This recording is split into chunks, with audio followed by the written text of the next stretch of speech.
They say omegas are weak, meant to serve, born to submit. But Cassia had learned the most dangerous omegas are the ones who refuse to kneel, the ones who vanish into forests where even alphas fear to tread, raising secrets in shadows that could shatter kingdoms. 7 years. 2,555 sunrises in a cabin so deep in the thornwood that even hunters' maps marked it as cursed ground. Cassia stood at her wooden basin, hands submerged in icy water drawn from the creek that morning, scrubbing dirt from wild carrots with the same methodical precision she applied to everything in this hidden life. Behind her, the fire crackled, and small feet pattered across the worn floorboards. "Mama, look!" She turned to see Brennan, 6 years old with eyes too ancient for his small face, holding up a pine cone like it was treasure. His dark hair fell in unruly waves around features that shifted between heartbreakingly beautiful and unsettlingly sharp, depending on the light. Most striking were his eyes, one silver blue like winter ice, the other gold amber like autumn leaves. Heterochromia, the healers would have called it. But Cassia knew better. She knew what those mismatched eyes truly meant. "Beautiful little ember," she said softly, kneeling to his level. "Where did you find it?" "By the old oak. The one with the face in the bark." His voice held that strange double quality it sometimes carried, like two people speaking in harmony. "It was waiting for me." Cassia's heart clenched. Waiting for him. Objects didn't wait for normal children. But Brennan had never been normal, not from the moment she'd found him 7 years ago, a newborn screaming in the ruins of the Black Maw massacre, surrounded by bodies of both packs, the sole survivor of a slaughter that had ended a generations-long war. She should have left him there. Any sensible Omega would have. But when she'd lifted that blood-covered infant, and those mismatched eyes had locked onto hers, something fundamental had shifted in her soul. In that moment, she'd stopped being Cassia Greywater, the failed Omega who couldn't bear children, exiled from the Riverbend pack for her defect. She'd become something new, mother to a child who should not exist. The cabin creaked in the wind, and Cassia stood, returning to her vegetables. Their life here followed strict rhythms. Wake before dawn, tend the garden, forage in the safe zones she'd mapped over years, avoid the old roads where travelers might pass, teach Brennan to read using her 3 precious books salvaged from her old life, and above all, keep him hidden from the world that would destroy him if they knew what he was. Because Brennan wasn't just a war orphan, he was a convergence, a child born when 2 alpha bloodlines' sworn enemies had somehow produced offspring together. The Black Maw and Iron Ridge packs had been slaughtering each other for 3 generations over territory and old betrayals. The idea that their alphas had created a child was impossible. Forbidden. Against every law of pack dynamics, convergence children were myths. Cautionary tales told to young wolves about what happened when the natural order broke. They were said to carry the strength of both bloodlines, the madness of neither belonging, and power that could unite packs or destroy them entirely. Which is exactly why every pack law, every alpha decree, every ancient code demanded the same thing: convergence children must be killed on sight. Cassia had spent 7 years keeping Brennan safe from that fate, hidden in woods so tangled with old magic that most wolves' instincts screamed at them to turn back. She'd traded her pack, her home, her very identity for his survival, and she'd do it again without hesitation. The signs began 3 days before everything changed. First, the birds went silent. The forest that usually sang with life from dawn until dusk held its breath, as if the trees themselves sensed something coming. Cassia noticed immediately 7 years of hypervigilance had made her attuned to every shift in their isolated world. Second, Brennan's eyes began flickering. The heterochromia that marked him as convergence would sometimes pulse, one eye brightening while the other dimmed, like twin moons in different phases. It happened when he slept now, his small body twitching with dreams he couldn't articulate, whimpering words in a language that predated the modern packs. Third, and most alarming, the boundary markers were failing. Cassia discovered it on her morning patrol, a ritual she performed every day before Brennan woke. The carved sigils she'd placed in a protective circle around their cabin, old Omega magic her grandmother had taught her, dismissed by alphas as superstition but powerful in its own subtle way, were darkening, as if something was draining them. She stood before one ancient oak, running her fingers over the symbols cut into its bark, and felt cold, dread pool in her stomach. Something was coming. Something strong enough to push through protections that had held for 7 years. Cassia Greywater. The voice came from behind her, deep and resonant, carrying the weight of absolute authority. She spun, heart hammering, every instinct screaming at her to run, to fight, to protect. But she froze instead, because standing 20 paces away, flanked by 4 armed guards, was a man who could only be one person. King Aldrich Stormborn, Alpha of Alphas, ruler of the United Packs. The wolf who had somehow ended the centuries of pack warfare 5 years ago and forged 7 feuding territories into one kingdom. She'd never seen him in person. Exiled Omegas didn't attend royal courts, but his reputation preceded him like thunder before lightning. He was tall, impossibly so, with shoulders that seemed carved from mountain stone. His hair was dark as midnight, touched with silver at the temples despite him being perhaps 35 years old. But it was his eyes that stopped her breath, pure silver, like molten moonlight, holding an intelligence that felt ancient and knowing. Those silver eyes studied her with unnerving focus, and she realized with horror that he could probably smell her fear, read it in her elevated heartbeat, see it in the way her hands trembled. "Your Majesty," she managed, dropping into a bow that every Omega learned from childhood, even though she'd abandoned pack hierarchy years ago. "You honor my humble home." "Do I?" His tone was neutral, unreadable. He took a step forward, and his guards moved with him in perfect synchronization. "I wonder if you'll still think so when you hear why I've come." Cassia's mind raced. How had he found them? The Thornwood was vast, unmapped. Their cabin existed in a pocket of space most wolves couldn't even sense. Unless, the child, Aldrich said simply, and her world tilted. "I've come for the child, Cassia, the convergence child you've been hiding in these woods for 7 years. The child born of Blackmaw and Ironridge blood, whose very existence violates every sacred law of our kind." Her mouth went dry. "I don't know what you mean, Your Majesty. I live alone here. Just an exiled Omega trying to survive." His expression didn't change, but something flickered in those silver eyes. Disappointment, perhaps. Or was it respect for her attempt to lie? "Mama?" The small voice shattered the moment like dropped glass. Cassia's heart stopped as Brennan emerged from the tree line, clutching his pine cone, those impossible mismatched eyes going wide as they fixed on the strangers. The guards' hands went immediately to their weapons.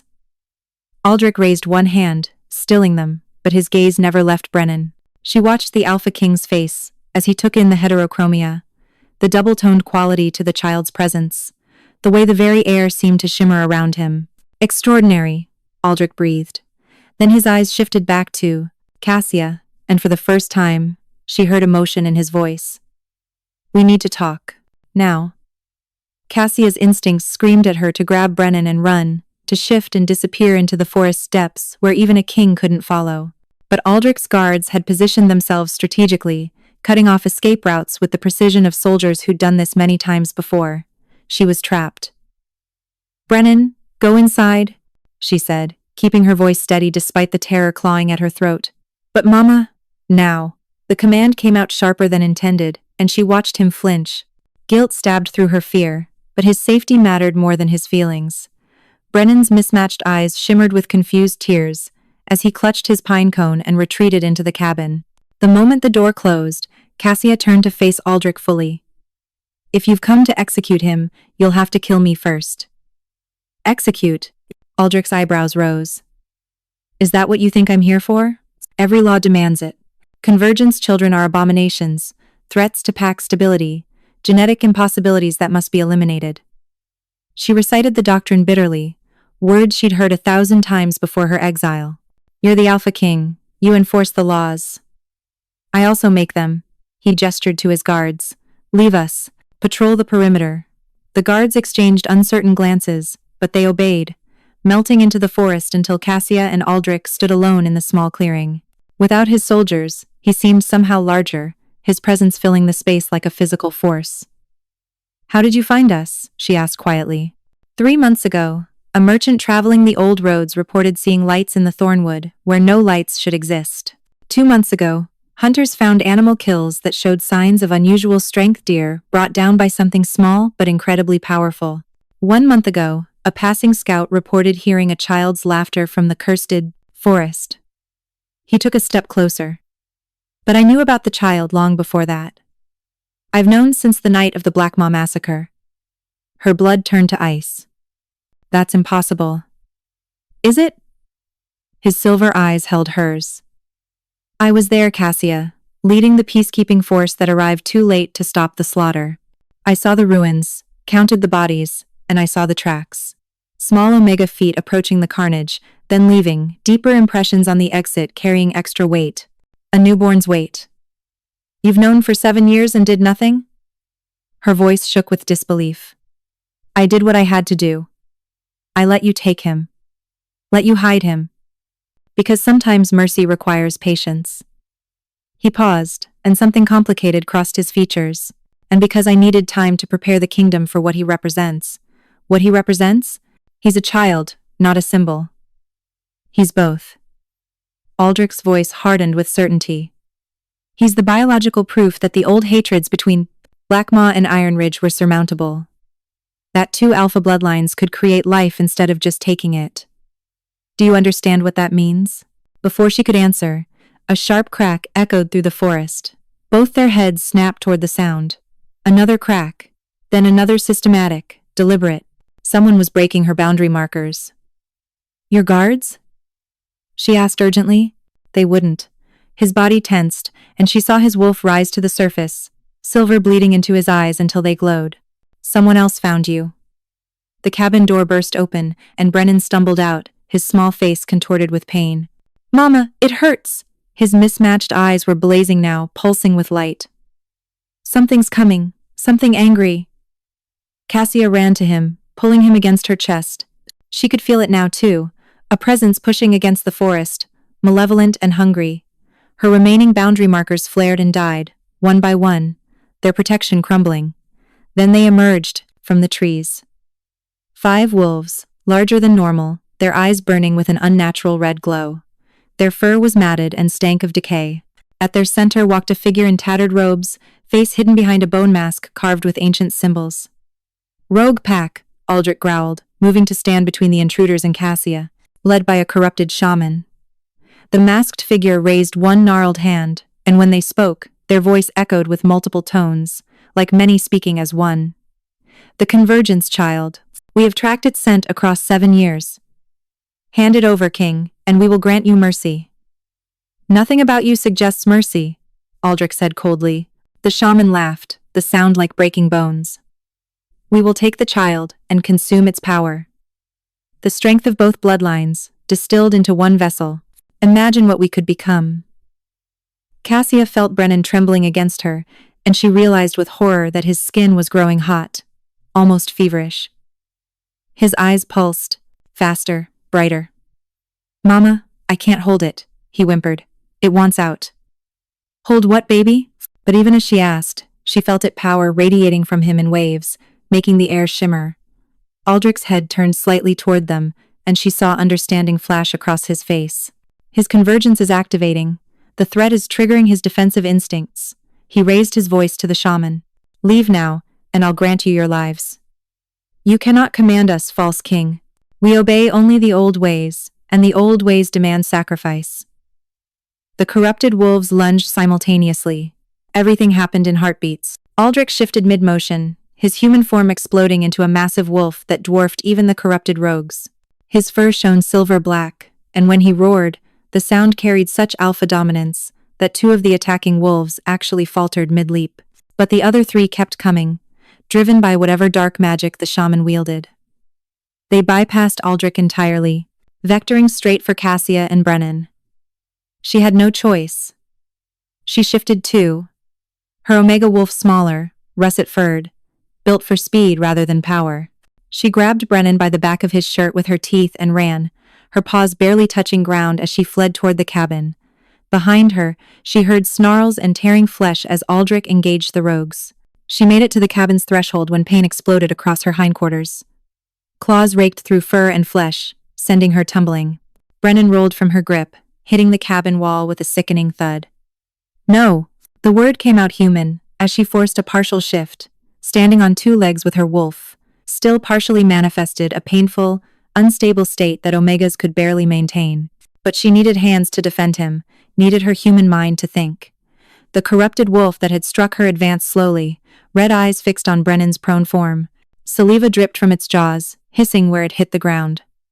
This, close, She could see the wrongness, its flesh was rotting beneath the fur, held together by unnatural magic. Stay away from him.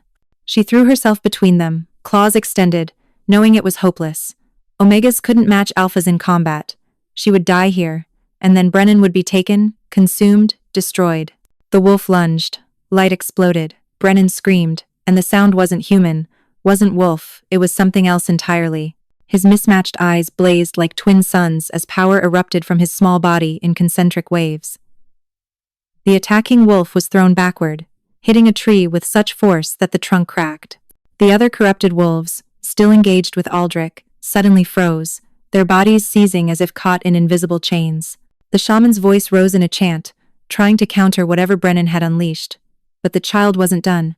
He stood now, and his shadow stretched wrong, splitting into two distinct shapes, one dark as night, one bright as dawn. The Black Maw shadow and the Iron Ridge shadow, ancient bloodline essences manifesting through their convergence air. Impossible, the shaman gasped, their voice losing its multiple tones, becoming simply afraid. He's awakened already. Too young. Too untrained. This cannot. Aldrich, back in human form and covered in blood, not all of it, his moved with lethal speed. He was suddenly beside the shaman, one hand gripping their throat. You came here threatening a child under my protection. You attacked an Omega who asked only to be left in peace. And worst of all, you serve the old darkness that I spent 5 years purging from these lands. The old darkness never died, the shaman choked out. It merely waited, and now it will return, because you've let the convergence live. He is the key, the prophesied one who will either unite all wolves or destroy them utterly. Then I choose unity. Aldrich's voice held absolute certainty. He looked at his guards, who had returned at the sound of battle. Take them. All of them. They'll stand trial in the capital. As the guards secured the shaman and the surviving corrupted wolves, Cassia crawled to Brennan. The light had faded from his eyes, and he collapsed into her arms, unconscious but breathing. She held him close, checking for injuries, her healer instincts overriding her terror. Is he hurt? Aldrich asked, kneeling beside them. Up close, she could see the concern in his silver eyes, genuine and deep. Exhausted. Whatever he did, it drained him. She looked up at the Alpha King, this stranger who'd known about her son for 7 years and done nothing. Why? Why let us hide? Why come now? And why protect us from them? Aldrich was quiet for a long moment, his gaze distant. 7 years ago, I inherited a kingdom drowning in blood. Pack killed pack over grudges, so old no one remembered their origins. I needed a symbol, something to prove that peace was possible. But symbols only work if people believe in them. So you're here to take him. Make him your symbol. Parade him in front of the packs as proof that old enemies can unite. Bitterness dripped from every word. He's a child, Aldrich, not a political tool. You're right. His agreement surprised her. He is a child who just manifested convergence power at age 6, when most don't show it until adolescence. A child who, as that shaman said, is prophesied to either unite or destroy our kind. He met her eyes. A child who will never be safe hidden in these woods, because now they know where he is. The rogues, the old darkness, every wolf who fears change or craves power, they'll all come for him. And next time, I might not arrive in time. She wanted to argue, to insist she could protect Brennan alone as she had for 7 years. But the words died in her throat. Because he was right.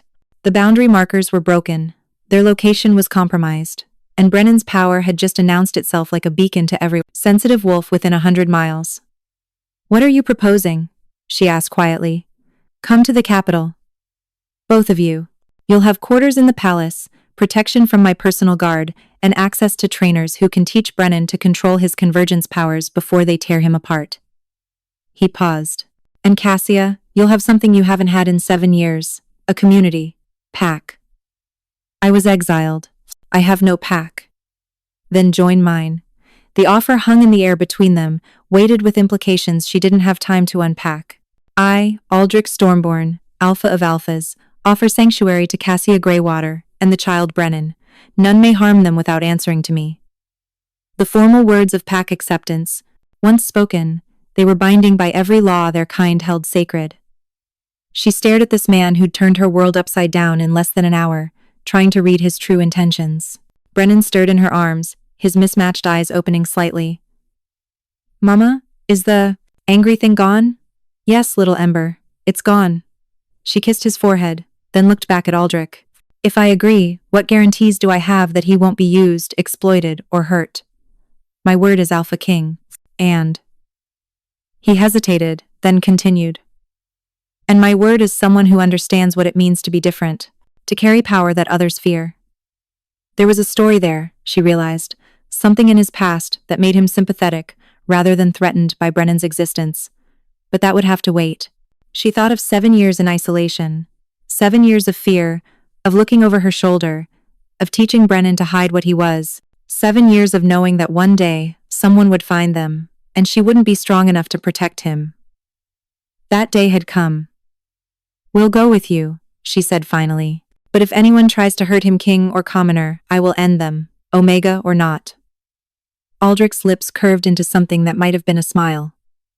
"I would expect nothing less from a mother protecting her child." As they prepared to leave, Cassia took one last look at the cabin that had been their home, their sanctuary, their entire world. Brennan clutched his pine cone like a talisman, his eyes already drooping with exhaustion again. She'd spent 7 years hiding from the world.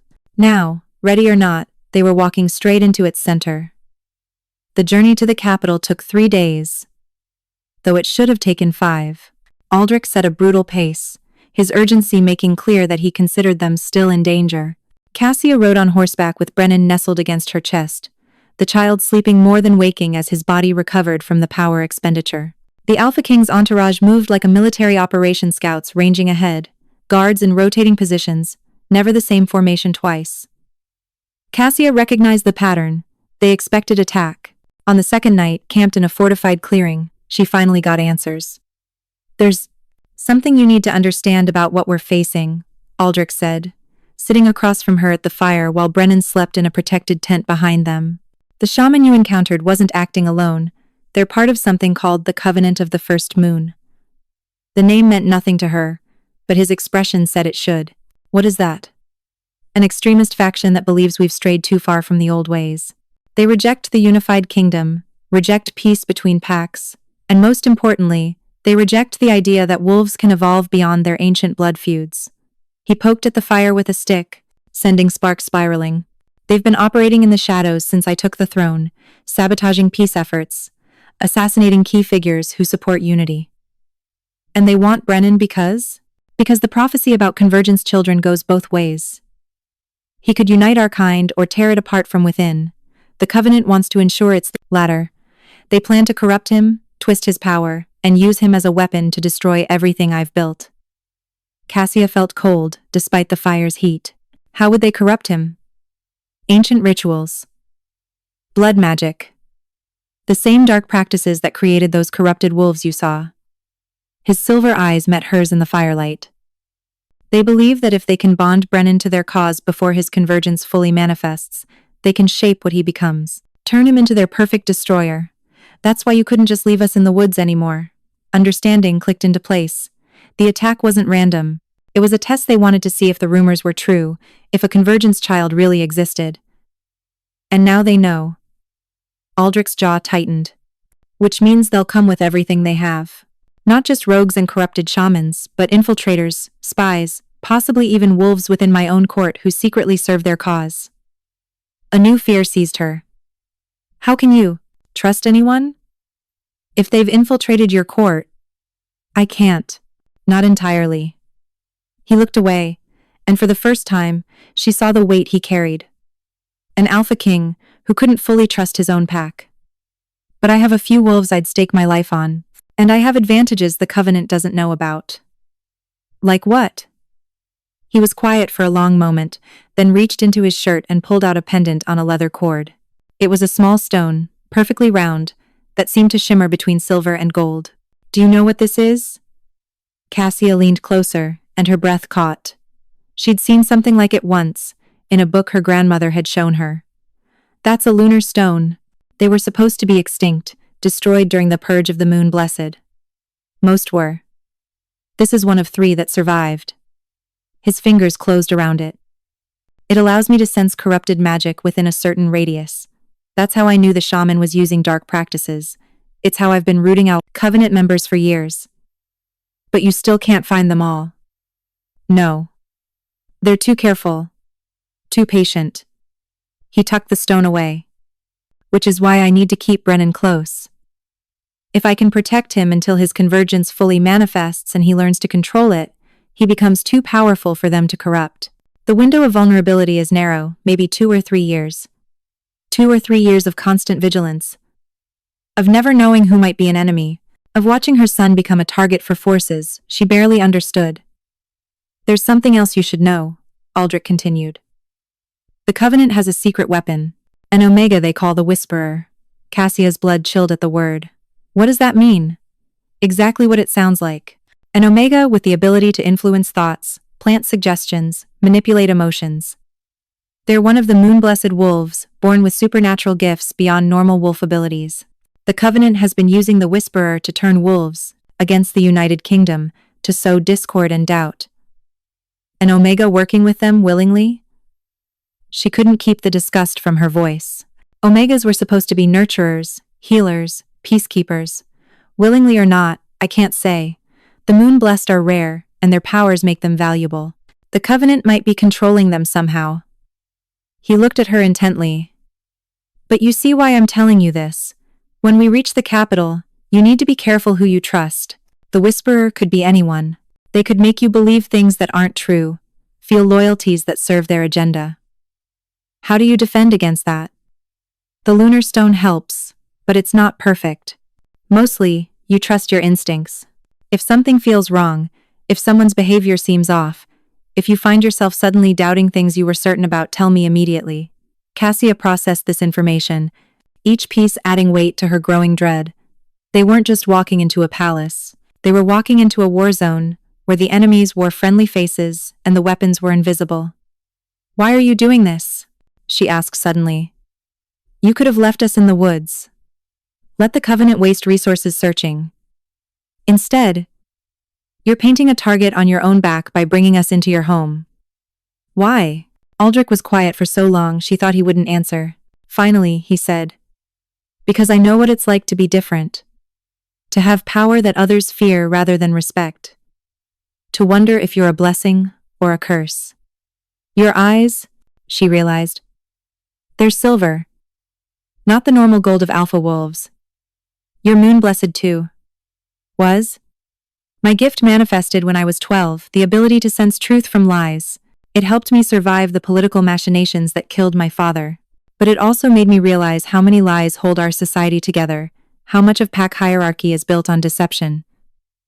His expression was distant. I used that knowledge to end the pack wars, but it cost me. I can never fully trust what people say, only what they intend. It's a lonely way to rule. Understanding bloomed. So you see yourself in Brennan, another moon-blessed child who'll be used or feared. I see a chance to do better than those who raised me, to give him a choice about what he becomes. He looked back at her, and I see a mother who gave up everything to protect her child. That kind of love is rare, Cassia. Worth protecting. Before she could respond, a guard approached the fire. Your Majesty, the scouts report movement in the northern quadrant. Could be nothing, could be...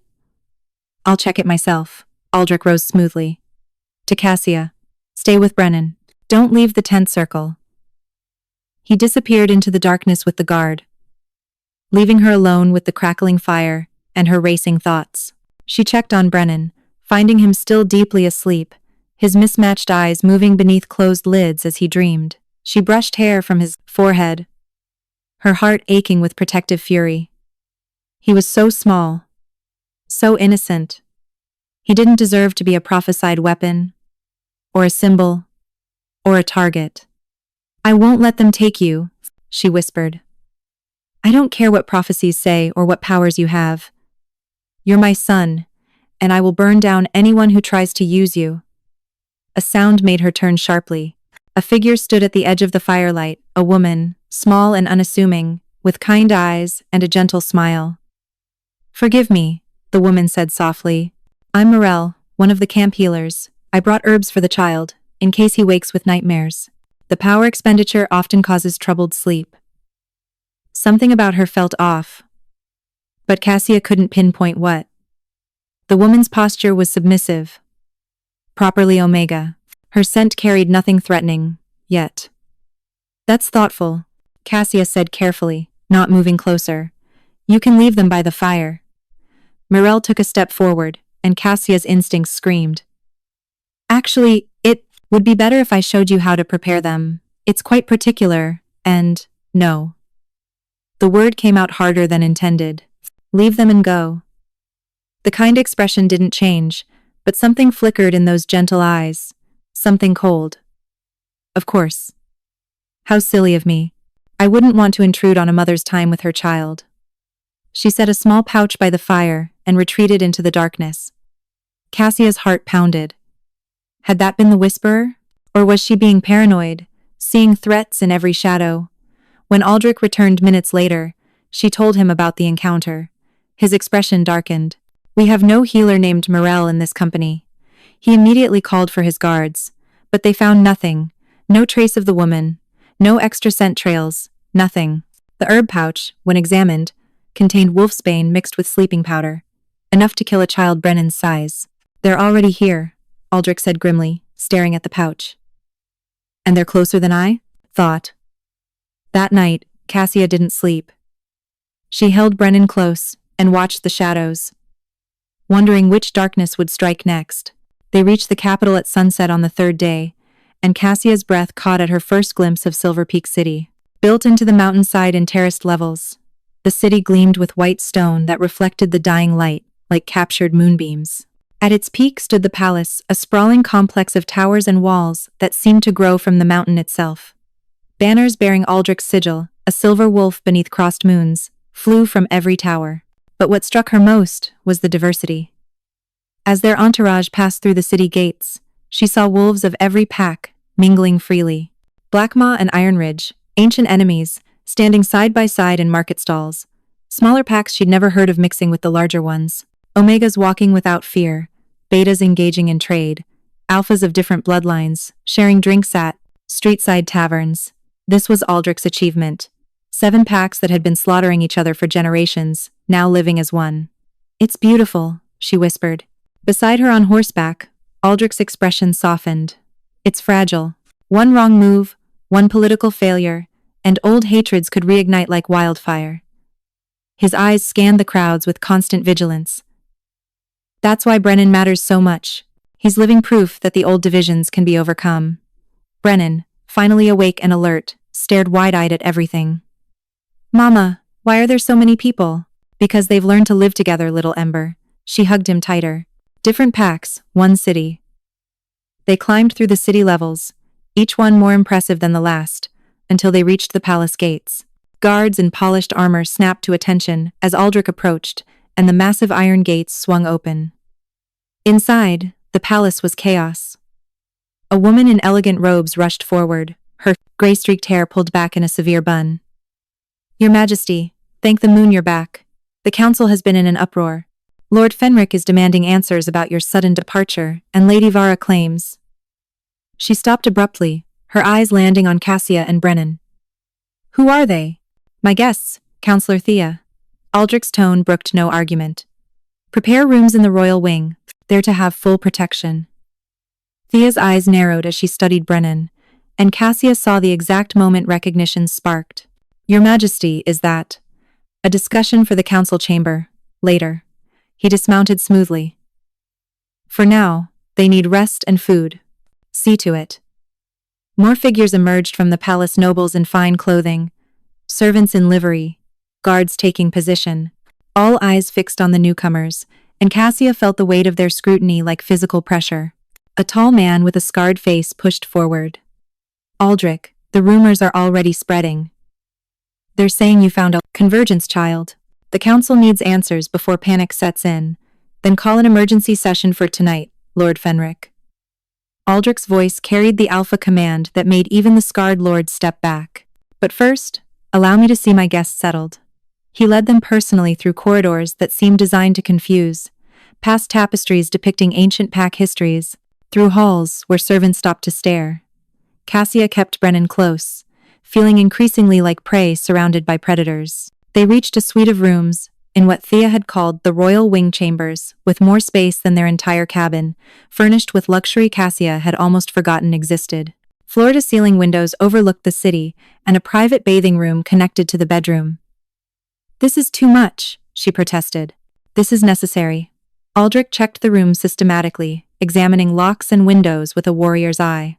"The royal wing is the most secure area of the palace. My rooms are 3 doors down. Guards will be posted outside at all times, rotation every 4 hours, so they stay sharp." "How long will we be here?" "As long as it takes." He turned to face her fully. "Tonight, I present you both to the council. They need to see Brennan with their own eyes, understand what he represents. Some will be hostile, many will be afraid, but I need their support to provide proper protection." "You're asking me to put him on display?" Anger flared hot in her chest, like some exotic creature in a menagerie.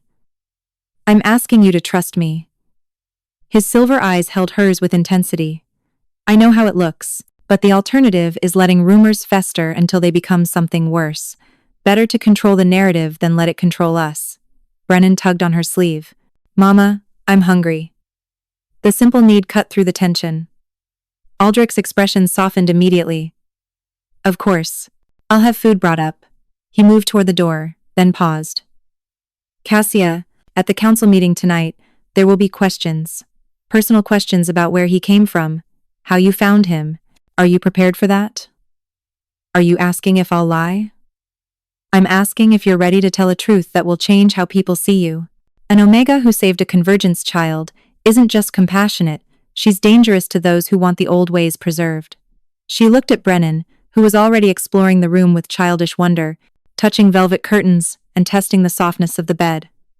7 years, she'd kept him hidden. 7 years of being no one, invisible, safe. That safety was gone. All that remained was the choice of how to be seen. "I'll tell the truth," she said firmly. "Let them judge me however they want." The council chamber was a circular room with a domed ceiling painted to resemble the night sky. 12 seats arranged in a semicircle faced a raised platform where Aldrich's throne Saturday. When Cassia entered with Brennan clinging to her hand, every face turned toward them with expressions ranging from curiosity to outright hostility. Counselor Thea sat to the left of the throne, her intelligent eyes missing nothing. Lord Fenric occupied the seat directly across from Aldrich, his scarred face set in grim lines. Others she didn't recognize filled the remaining positions, representatives of the 7 unified packs, each one a power player in this new kingdom. "The council recognizes Cassia Greywater and the child under discussion," Thea announced formally. "They stand before us by the Alpha King's invitation." "Not invitation," a woman's voice rang out, cold and sharp. "Command. We weren't consulted before His Majesty dragged a Convergence child into our city." The speaker was striking dark-skinned with amber eyes and hair shaved on one side. "I am Lady Vera of the Iron Ridge Pack, and I want to know why we're harboring an abomination that should have been destroyed at birth." Brennan pressed against Cassia's legs, and she felt him trembling. She wanted to cover his ears, to shield him from the hatred. But this was the reality they now faced. "He's not an abomination," she said, keeping her voice steady. "He's a child. A child born from Black Maw and Iron Ridge blood." Vera spat. "A genetic impossibility that violates everything we know about pack bloodlines. An impossibility that exists nonetheless." Aldrich's voice cut through the rising murmurs. "Brennan is real. He's here. And the Covenant of the First Moon will stop at nothing to claim or destroy him. The question isn't whether we accept his existence, it's whether we protect him or abandon him to our enemies." Lord Fenric leaned forward. "Your Majesty, no one disputes the threat the Covenant poses. But bringing the child here makes Silver Peak a target. You've endangered the entire city for one Omega and her foundling." "Her foundling?" Thea's eyebrows rose. "Is that what you're calling the prophesied child? The one who could either unite or destroy all wolfkind?" "Prophecies are superstition," another council member muttered. "Are they?" Aldrich gestured to Brennan. "Show them, child. Show them what you did 3 days ago." Brennan looked up at Cassia with frightened eyes. She wanted to refuse, to spare him this trial, But she saw the calculation in Aldrich's strategy. Words could be dismissed, but power couldn't. She knelt beside her son. "It's okay, little Ember. Just like in the forest. Just a little." He nodded uncertainly, closed his mismatched eyes, and concentrated. The air began to shimmer around him. His shadows split and reformed, one dark as midnight, one bright as dawn. The temperature in the room dropped, then spiked. Frost formed on one half of the council table, while the other half grew warm enough that papers began to curl.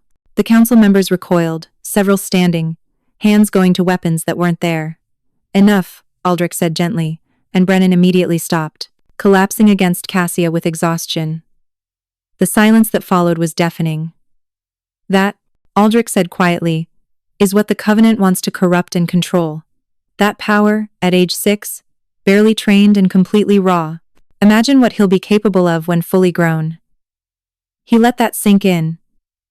Now imagine that power in the Covenant's hands, twisted by dark magic, aimed at this city, at this kingdom, at everything we've built. Or, Lady Vera said slowly, her hostility tempered with something like fear, imagine that power turned against us anyway. You said yourself he could destroy us. Why take that risk? Because the alternative is worse. Cassia spoke before she could second-guess herself. Every eye turned to her. "You want to know why I saved him? Because I found him alone in the ruins, crying, covered in the blood of wolves who died for stupid reasons.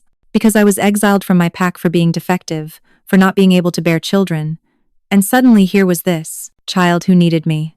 Her voice grew stronger. "You all sit here debating whether he's worth saving while ignoring what he represents. His very existence proves that pack bloodlines aren't as rigid as you believed. That old hatreds can be overcome. That maybe, just maybe, you've been killing each other for generations over distinctions that don't actually matter." "Careful, Omega," Fenric warned. "You're treading on dangerous ground." "I've been on dangerous ground for 7 years." She met his gaze without flinching. "But I kept him alive. Kept him safe, taught him to be kind, despite the cruelty he'd been born into. And I'll keep doing it, with or without your approval." "Fortunately," Aldrich interjected smoothly, "you have my approval, which supersedes the council's, but I would prefer their cooperation." He addressed the assembly. "I'm not asking you to love the child. I'm asking you to recognize the strategic reality. The Covenant is coming. They want Brennan, and they'll tear through anyone in their path to get him. So we can either stand together and protect him, or we can fragment and fall." Thea stood. "The Alpha King makes a compelling argument.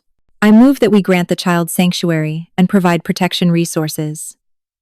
"Seconded," another council member said reluctantly. The debate stretched on for another hour, but the tide had turned. In the end, 7 of the 12 council members voted in favor of sanctuary, with conditions. Brennan would be monitored, his training supervised, his movements restricted. As they left the chamber, Cassia felt Brennan's hand slip into hers. "Mama, they don't like me." "Some don't," she admitted, leading him through the palace corridors back to their suite. "But some do. And the ones who don't, they're just afraid of what they don't understand." Back in their rooms, after Brennan finally fell asleep in the massive bed, Cassia stood at the window overlooking the city. The lights below twinkled like stars, and she realized with a start that for the first time in 7 years, she felt something other than fear. She felt anger, righteous, burning anger at a world that would look at a 6-year-old child and see only a threat. At prophecies and politics and pack hierarchies that valued power over compassion.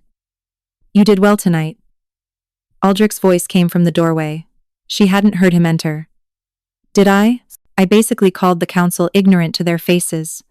You told them the truth. That's rarer than you'd think in this palace." He moved to stand beside her at the window. "The vote could have gone either way. Your words tipped the balance. For now, but I could feel their fear. It's only a matter of time before someone decides he's too dangerous to live. Then we make sure he becomes too valuable to kill."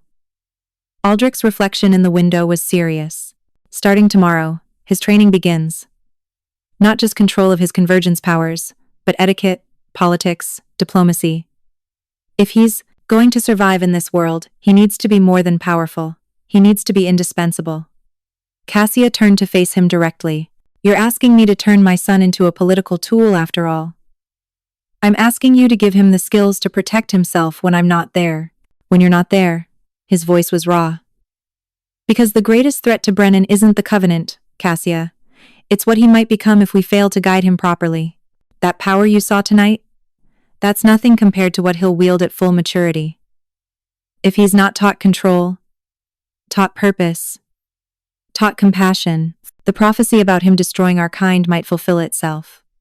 The weight of that responsibility settled on her shoulders like a physical burden. She'd spent 7 years keeping him hidden, keeping him safe. Now she had to prepare him for a world that would never fully accept him. Will you help me? She asked quietly. Not as Alpha King, but as someone who understands what it's like to be different? Aldrich's expression softened. Yes, I give you my word. And standing there in the moonlight, looking out over a city that had been built on the ashes of war, Cassia allowed herself to believe that maybe, just maybe, they had a chance. 3 weeks passed in a blur of routine and revelation. Brennan's days filled with lessons control exercises with a moon-blessed trainer named Silas who could manipulate elemental forces, etiquette sessions with counselor Thea, who proved surprisingly patient with a 6-year-old, and combat training with a guard captain named Oren, who taught him that power meant nothing without discipline. Cassia watched her son transform from a shy forest child into something more complex. He still cried when he scraped his knees, still laughed at silly jokes, still needed her to check for monsters under his bed. But increasingly, she also saw flashes of something older in his mismatched eyes, an understanding that childhood was a luxury he couldn't fully afford. It broke her heart even as she encouraged it. Her own days were stranger. As the child's guardian, she had status in the palace, but no clear role. Not kite servant, not kite nobility, not kite anything. She drifted through opulent halls feeling like a ghost, until Aldrich started including her in strategy meetings about the Covenant threat. You spent 7 years surviving in hostile territory, he'd said when she protested she had no strategic expertise. That makes you more qualified than half my advisors. So she sat in planning sessions, listened to intelligence reports, and gradually came to understand the full scope of what they faced. The Covenant wasn't just a group of extremists, they were a network spanning all 7 original Pact territories, with resources, inside information, and a fanaticism that made them unpredictable. And they were getting bolder.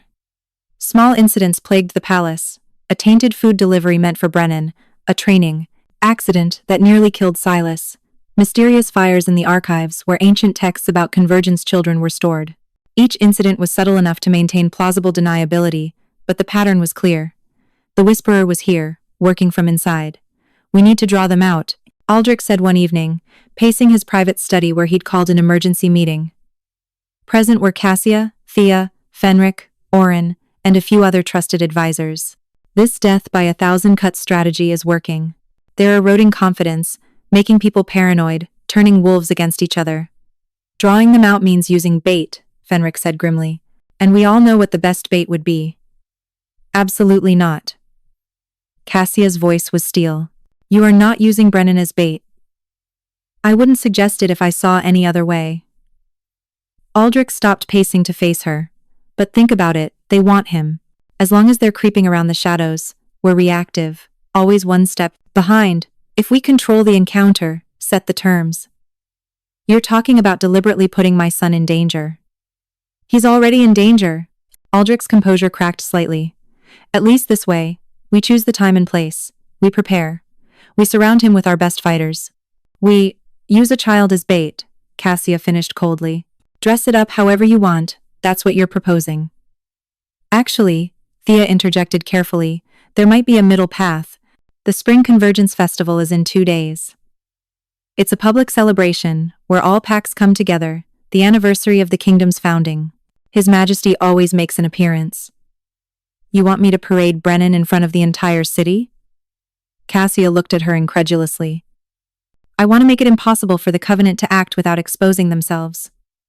Thea's sharp mind was clearly working through possibilities. The festival is the most public event of the year. Hundreds of witnesses, guards, everywhere, complete controlled environment.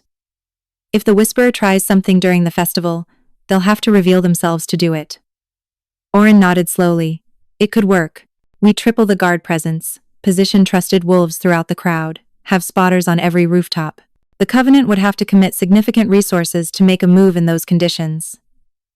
And when they do commit those resources, Fenric added, we'll be ready to capture them. Finally get some answers about their organization. Aldrich looked at Cassia. It's your decision. I won't force this. She wanted to refuse. Every protective instinct screamed at her to hide Brennan away, to run back to the forest, to anywhere but a public festival where he'd be exposed to thousands of potential threats. But she thought about the incidents, the poisoning, the fires, the accidents, thought about living in constant paranoia, never knowing when the next attack would come. Thought about Brennan growing up in a prison of protection, never free, never safe. I'll agree on 2 conditions, she said finally. First, I stay with him the entire time. Not guards. Not trainers me. Second, the moment I sense something wrong, we leave. No arguments, no discussions, we leave. Agreed, Aldrich said immediately. The next 2 days were a frenzy of preparation. Cassia barely slept, her mind running through every possible disaster scenario. She taught Brennan emergency signals a specific phrase that meant run, a hand gesture that meant danger. She made him practice until it became reflex. The morning of the festival dawned bright and clear, as if the weather itself mocked her anxiety. Servants dressed Brennan in fine clothes, a small tunic embroidered with both Blackmaw and Iron Ridge symbols, a visible statement of his dual heritage. They wanted to put circlets in his hair, but Cassia refused. He was a child, not a political symbol, regardless of what Aldrich's strategy required. She wore borrowed finery as well, a deep green dress that marked her as part of the royal household. It felt like a costume, playing at being someone she wasn't. You look pretty, Mama, Brennan said, tugging at his own uncomfortable collar. You look handsome, little Ember. She knelt to adjust his tunic. Remember what we practiced? If you say snowflake, I run to Captain Orin. If you do this, he made the hand gesture, I hide my power no matter what. Good boy. She kissed his forehead, breathing in his familiar scent, grounding herself in what mattered. Not politics or prophecies or kingdoms, just this. Her son, alive, safe. The festival sprawled across the city's main plaza, a riot of color and noise. Vendors sold treats, musicians played traditional pack songs, children chased each other through the crowds, while their parents watched indulgently. Banners displaying Aldrich's United Pack sigil flew from every building. When Aldrich appeared on the raised platform with his inner council, a cheer went up. He gave a speech about unity and progress, his voice carrying the natural authority that made wolves of every pack listen. Then he gestured for Cassia and Brennan to join him. The crowd's reaction was mixed. Some cheered, curious about the child they'd heard rumors of. Others went silent, watching with calculation or fear. Cassia felt the weight of thousands of eyes as she guided Brennan onto the platform. This is Brennan, Aldrich announced, his hand resting protectively on the child's shoulder. A child of 2 bloodlines, born from what we thought impossible. He represents our future not bound by old divisions, but embracing new possibilities. Pretty words, Cassia thought.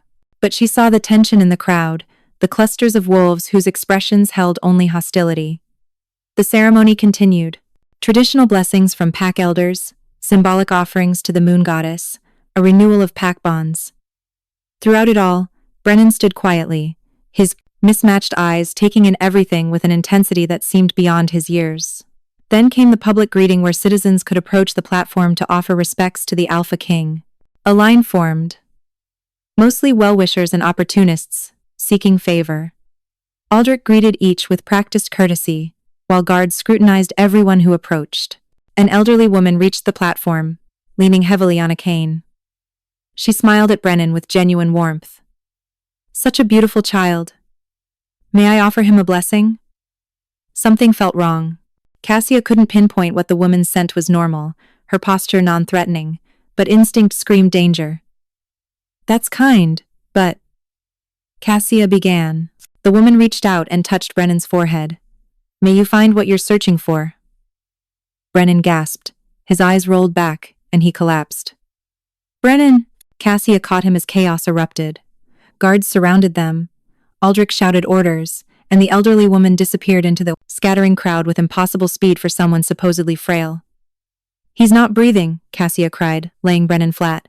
His skin had turned cold, his lips blue. Somebody help him. Silas pushed through the guards, his hands already glowing with healing magic. It's a sleep curse. Old magic, very powerful. He placed his hands on Brennan's chest, and golden light poured into the child. She must have used a conduit, something she touched him with. The blessing, Oren growled. She wasn't blessing him, she was cursing him. Cassia held Brennan's limp hand, her own hands shaking. Wake up, little Ember. Please wake up. Silas's magic intensified, but nothing happened. It's not working. The curse is too deep. Keyed specifically to him. I can't. Then find someone who can. Aldrich's alpha command made everyone flinch. Get every healer in the city. Send riders to the other packs for their moon blessed. I don't care what it costs, save him. They carried Brennan to the Gezerzan, Palace's healing wing, a flurry of desperate activity. Healers tried everything: herbs, potions, magical rituals, but nothing broke the curse. He lay there, too still, barely breathing, slipping further away with each passing hour. Cassia never left his side. She held his hand, told him stories, begged him to come back. The hours blurred together, afternoon into evening into night. Outside the healing room, she could hear Aldrich interrogating witnesses, sending guards to hunt for the elderly woman, tearing the city apart looking for the Covenant member who'd done this. Near midnight, when most of the healers had given up and left, offering only hollow condolences, Aldrich entered the healing room alone. He looked haggard, his silver eyes haunted with failure. We found her, he said quietly. The woman. She was already dead when we tracked her down poison. The Covenant doesn't leave loose ends. Cassia didn't respond. She just stared at Brennan's pale face, memorizing every feature in case these were the last hours she had with him. Aldrich moved to the opposite side of the bed. There is one option we haven't tried. His voice was careful, something I swore I'd never do again. She looked up. What? A true bond. Alpha to convergence. He held up his hand, and she saw the lunar stone pendant. My moon-blessed gift, truth sensing. It's not just about lies, it's about connection, seeing to the core of what someone is. If I forge a bond with Brennan using the stone as a conduit, I might be able to reach him where the curse has him trapped. Might? It's never been done with a convergence child. The power feedback could kill me, could kill us both. He met her eyes. But it's the only chance he has. Why? The word came out broken. Why would you risk your life for him? Because. Aldrich looked at Brennan's still form. Because I told you I'd protect him. Because he's important to the kingdom. Because. He stopped, struggled with something internal, then continued quietly. Because I know what it's like to be alone with a power you can't control. To wonder if you're a monster. And because somewhere in the last 3 weeks, I stopped seeing him as a political asset and started seeing him as what he actually is, a child who deserves a chance to grow up. Cassia's vision blurred with tears. Do it. Whatever it takes. Aldrich removed the lunar stone from around his neck. He placed one hand on Brennan's forehead and gripped the stone with the other. If this works, the bond will be permanent. I'll be connected to him in ways that go beyond pack hierarchy. His pain will be my pain, his growth, my responsibility. I understand. One more thing. He looked at her intently. The bond requires an anchor, someone to ground us both if the connection becomes too intense. It has to be someone who loves Brennan unconditionally. It has to be you. She didn't hesitate. She took Aldrich's free hand with one of hers and kept her other hand on Brennan's chest, over his heart. Together then. The lunar stone began to glow. Aldrich closed his eyes and spoke words in the old tongue, the language of the first wolves. The air grew heavy with power, and Cassia felt something build between them, a circuit of energy flowing from Aldrich through the stone, into Brennan, through her, and back to Aldrich. The connection hit her like lightning. Suddenly she was inside Brennan's mind, or he was inside hers, or they were all together in some space that existed between thought and reality. She saw the curse, a dark, twisted thing wrapped around Brennan's consciousness like thorns, pulling him down into endless sleep. But she also saw him fighting it, his convergence power flaring weakly, trying to break free. Hold on, little Ember, she thought desperately. We're coming. Aldrich's presence joined them in that strange mental space, and he was nothing like his controlled exterior. Here, he was pure alpha dominance, a force of will that could move mountains. But tempered by something she hadn't expected, a deep, aching loneliness that echoed her own. "I've got you," his mental voice said, and she couldn't tell if he was talking to Brennan or her or both. "Neither of you are alone anymore." His power crashed into the curse like a tidal wave. The dark thorns shattered under the assault, and Brennan's consciousness surged upward, toward light, toward life. But the backlash was devastating. The curse tried to transfer to Aldrich instead, to take another victim in place of the one it was losing.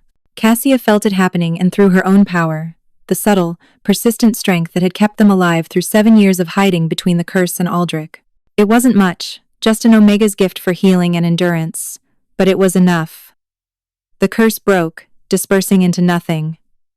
They slammed back into their bodies simultaneously. Brennan gasped and opened his eyes, and Cassia sobbed with relief. She gathered him into her arms, holding him so tight he squeaked in protest. "Mama, can't breathe. Sorry. She pulled back just enough to see his face color returning, eyes focusing, alive. "You're okay. You're going to be okay. Dreamed I was drowning," he mumbled, already falling into natural sleep, exhausted but healing. "Then you pulled me out. You, and..." He looked past her to Aldrich, and something shifted in his expression. Recognition. Connection. "Papa?" The word hung in the air like a bell toll. Aldrich looked stunned, his usual composure completely shattered. "I'm not..." "The bond," Silas said from the doorway, where he'd been watching. His expression was odd. "A true alpha bond. I've only read about them in ancient texts." He bound himself to the child as protector, guardian, father in all but blood. "I didn't intend," Aldrich started. "Didn't you?" Cassia asked softly. She saw it clearly now, the threads of connection visible to her Omega senses. Aldrich had bound himself to Brennan with a depth that went beyond duty or politics. He'd claimed the child as pack, as family, as his to protect at any cost. And by extension, he'd bound himself to her as well. She felt it in awareness of his presence, his emotions, his truth. Not invasive, but there, permanent. "What have I done?" Aldrich whispered. "What you had to," she answered. "You saved him." He met her eyes, and she saw fear there beneath the alpha strength. Fear of what he'd just committed to, of the vulnerability he'd created, of the bond that now tied them together in ways none of them fully understood. "Get some rest," he said finally, rising. "All of you. We'll talk about this tomorrow." He left quickly, almost fleeing, and Cassia suspected he needed time to process what the bond meant as much as she did. But as she settled beside Brennan's sleeping form, watching his chest rise and fall with living breath, she felt something she hadn't felt in 7 years. Hope, and maybe, buried beneath fear and uncertainty, and the chaos of their situation, the first fragile threads of something more. The aftermath of the festival incident transformed everything. Within hours, news spread through the city. The Alpha King had forged a true bond with the Convergence child. The political implications were staggering. A true bond was more than protection, it was adoption in the eyes of pack law. Aldrich had essentially declared Brennan his heir, binding the child to the throne itself. The council convened an emergency session at dawn. Cassia was summoned alongside Aldrich, both of them exhausted from the previous night's ordeal. Brennan remained in the healing wing under heavy guard, still recovering but stable. "Have you lost your mind?" Lady Vara's voice cut through the chamber like a blade. "A true bond with a Convergence child? Do you have any idea what you've done?" "I saved his life," Aldrich said flatly. He sat on his throne with perfect posture, but Cassia could feel his exhaustion through their new connection. The bond worked both ways. She sensed his emotions like whispers at the edge of her consciousness. "You've tied your life force to a child whose prophesied role is to either unite or destroy us." Lord Fenric slammed his hand on the council table. "If he goes rogue, if the Covenant corrupts him, if his Convergence powers overwhelm him, you'll be dragged down with him. The kingdom loses its king and gains a monster in one catastrophic moment. Then I'll have to ensure that doesn't happen." Aldrich's voice carried absolute certainty. "The bond makes him family. Any attack on him is an attack on the crown itself. Any pack that moves against him declares war on this kingdom. You've painted an even bigger target on all our backs, another council member muttered. Counselor Thea stood, her expression thoughtful. Or perhaps His Majesty has done the only thing that could truly protect the child. The Covenant wanted Brennan because he was vulnerable, unprotected, easy to corrupt or claim. Now he's bonded to the strongest alpha in 7 territories. That changes the calculation significantly. It also reveals desperation, Vara countered. The Alpha King so afraid of losing a child that he bonds himself permanently? It shows weakness. It shows commitment. The words came from Cassia before she could stop herself.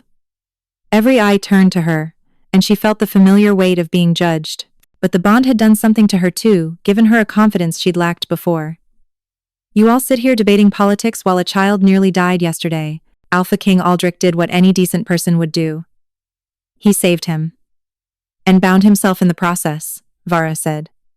Tell me, Omega, did you know what the ritual would do? Did you understand you'd be bound as well?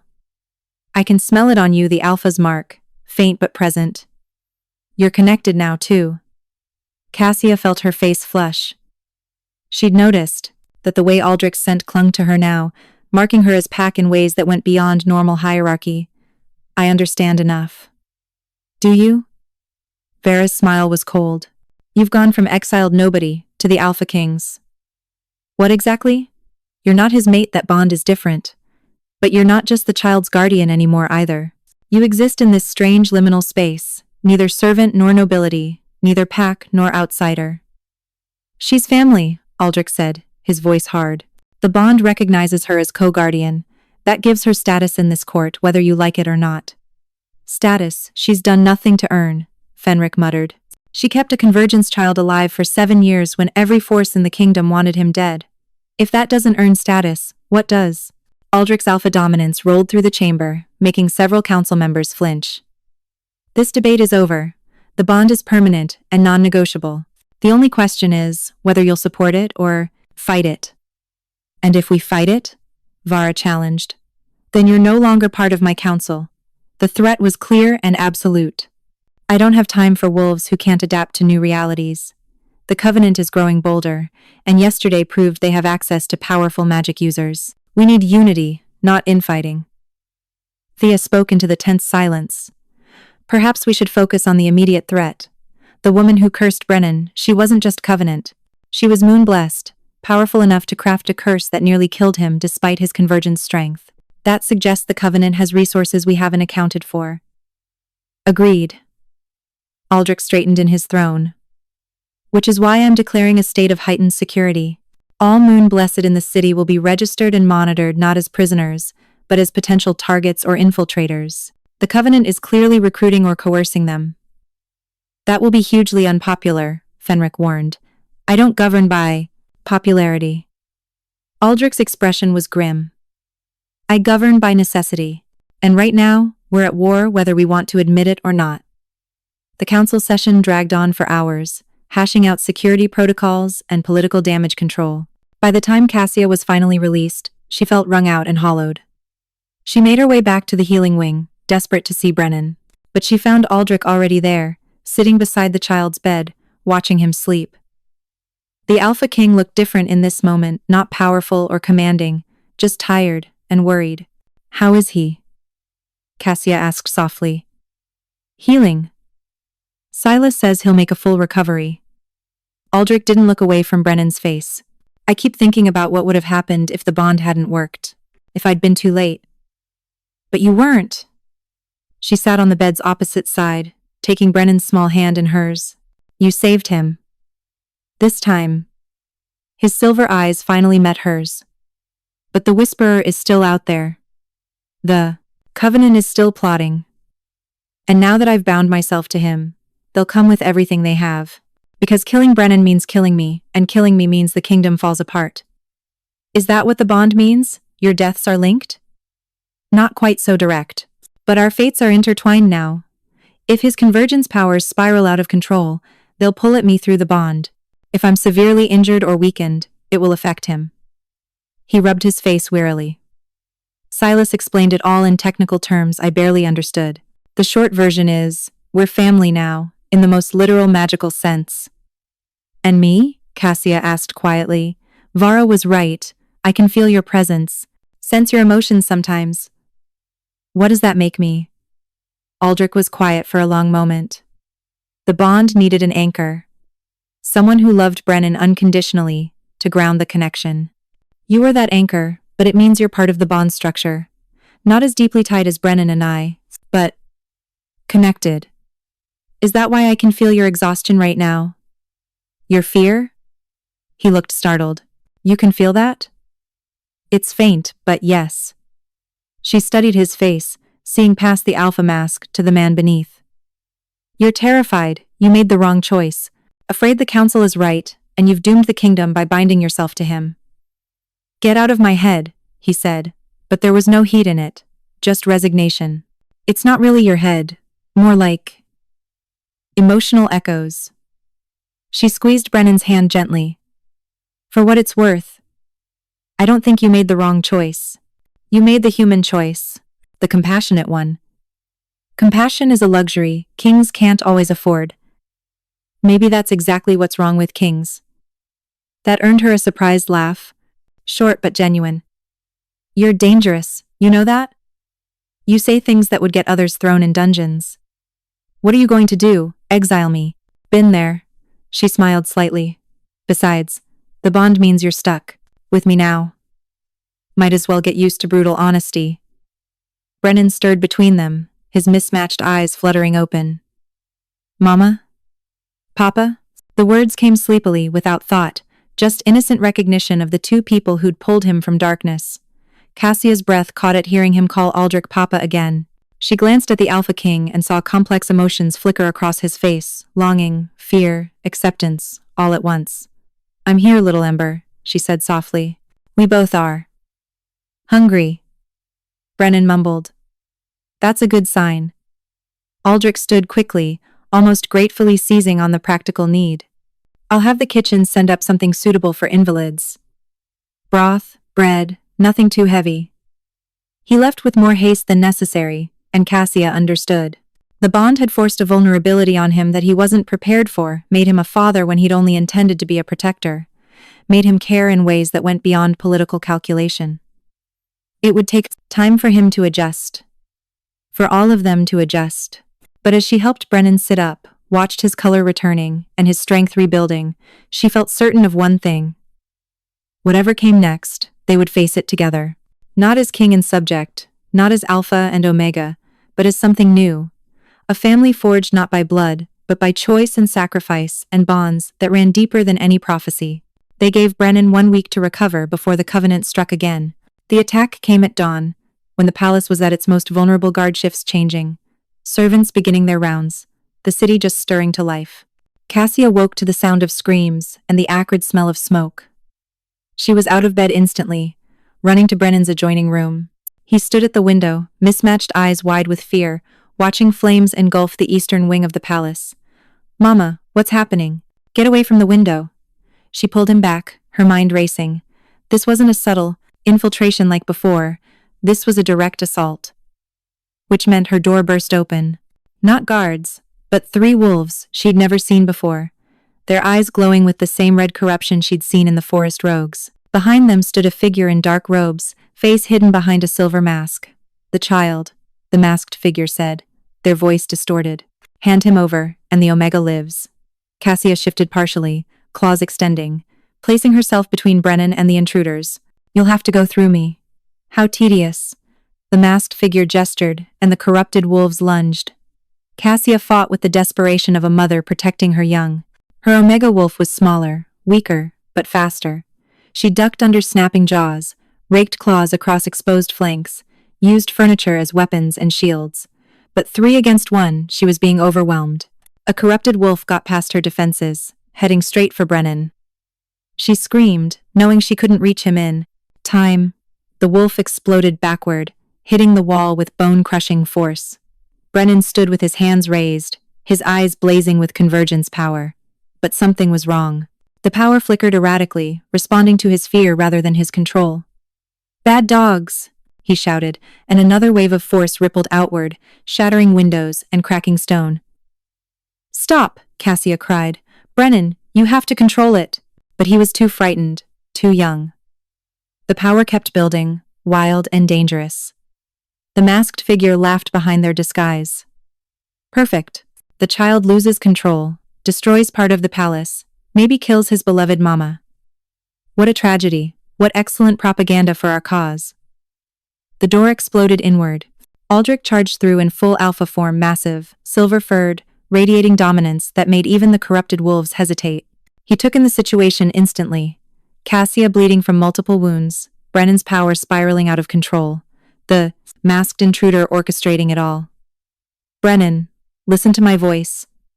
Aldrich's thoughts came through the bond, calm and steady. You're not alone. We've got you. Let the power flow through us instead of fighting it. Cassia felt it too, the bond activating, creating a circuit for Brennan's wild energy. It poured into her and Aldrich, distributed between them, becoming manageable. The destructive wave stopped, and Brennan collapsed, crying. The masked figure cursed and reached into their robes, pulling out a crystal that glowed with sickly green light. If I can't take him, I'll kill him. Better dead than in your hands. They hurled the crystal. It arcs through the air, radiating death magic, potent enough that Cassia could feel it even from across the room. Aldrich leaped, intercepting it mid-flight.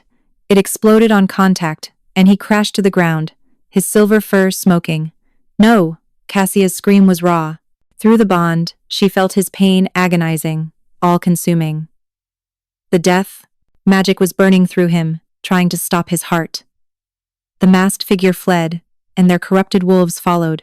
Mission failed, but damage done. Palace guards finally arrived, too late to help, filling the room with confusion. Cassia shifted back to human form and dropped beside Aldrich's fallen body. He'd shifted back too, unconscious, his chest barely moving. Black veins spread from where the crystal had struck him, death magic poisoning his system. Get healers, she screamed at the guards. Now! Silas arrived within minutes, his hands already glowing with healing light. But when he placed them on Aldrich's chest, he jerked back with a curse. It's dark magic, old and powerful. It's fighting my healing, trying to spread. Then fight harder. Cassia grabbed Aldrich's hand, and through the bond, she could feel him slipping away. The connection that had saved Brennan was now showing her Aldrich's death in real time. Mama, is Papa dying? Brennan's small voice cut through the prison anonymity. All, chaos. He stood there covered in dust and tears, looking far too young to be dealing with this. No, she said fiercely. No, he's not, because we're not going to let him. She looked at Silas. The bond. Can we use it like we did during the curse? Pull him back? That's incredibly dangerous. The death magic could spread to you, to the child. I don't care. She pulled Brennan close with her free hand. Tell me what to do. What followed was hours of agony. Silas guided them through a healing ritual that used the bond as a lifeline. Cassia and Brennan poured their energy into Aldrich, fighting the death magic inch by inch. Every moment felt like drowning, the corruption trying to use their connection to spread to them as well. But Cassia was an Omega who'd survived 7 years in hostile wilderness, and Brennan was a convergence child with power beyond understanding. Together, they were stubborn enough to drag their alpha back from death's door. When Aldrich finally gasped and opened his silver eyes, Cassia collapsed beside him, utterly spent. Brennan was already asleep, slumped against her side. The three of them lay there in a tangle of exhaustion and relief, while Silas worked to heal the less critical wounds. You saved me, Aldrich rasped. You saved us first, Cassia whispered. That's what family does.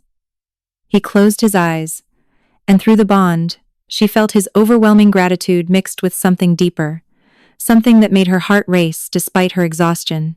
Outside the healing room, she could hear the palace and chaos guards hunting for infiltrators, servants putting out fires, nobles demanding answers. The Covenant had struck at the heart of the kingdom and nearly succeeded in killing its king. The real war had begun. And somewhere in the shadows, the masked figure who'd orchestrated the attack was already planning their next move. Aldrich's recovery took 3 days, but the political fallout was immediate and devastating. The attack had exposed vulnerabilities in the palace's defenses. Worse, investigations revealed that the infiltrators had help from inside. Someone had deliberately weakened wards, altered guard schedules, and provided intelligence about the royal wing's layout. The Whisperer had been busy. On the fourth day, Aldrich called a full assembly. Every noble, every pack representative, every major figure in the kingdom was summoned to the grand hall. Cassia stood beside the throne with Brennan, feeling the weight of hundreds of eyes on them. "The Covenant of the First Moon has declared war on this kingdom," Aldrich announced, his voice carrying to every corner. "They attacked the palace. They nearly killed me. And they did it with inside help." He let that sink in. "Which means we have traitors among us." Murmurs rippled through the assembly. Cassia watched faces, trying to identify who looked guilty versus merely afraid. "I know some of you question my decision to protect the Convergence child," Aldrich continued.